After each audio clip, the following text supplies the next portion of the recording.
আসসালামু আলাইকুম। আমি ডাক্তার মুমিনুর রহমান। দেশব্যাপী রাসেল ভাইপার নিয়ে মানুষের মাঝে আতঙ্ক দ্রুত ছড়িয়ে পড়ছে। সামাজিক যোগাযোগ মাধ্যমগুলোতে রাসেল ভাইপার নিয়ে যেভাবে আতঙ্ক ছড়াচ্ছে সেটি মূলত ভয় এবং অপর্যাপ্ত জ্ঞান থেকে।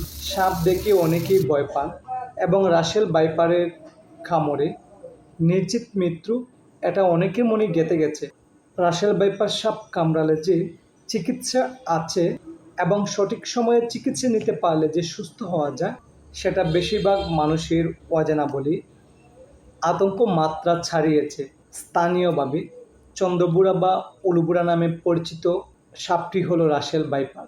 বিশেষ করে দেশের উত্তর পশ্চিমা অঞ্চলের পদ্মা তীরবর্তী অঞ্চলের কয়েকটি জেলা ও চরাঞ্চলের রাসেল ভাইপার সাপের উপস্থিতি লক্ষ্য করা যাচ্ছে, যেমন রাজশাহী, মানিকগঞ্জ, পাবনা, নাটোর, মাওয়া অর্থাৎ পদ্মার তীরবর্তী এলাকায় এই সাপের উপদ্রব খুবই বেড়েছে।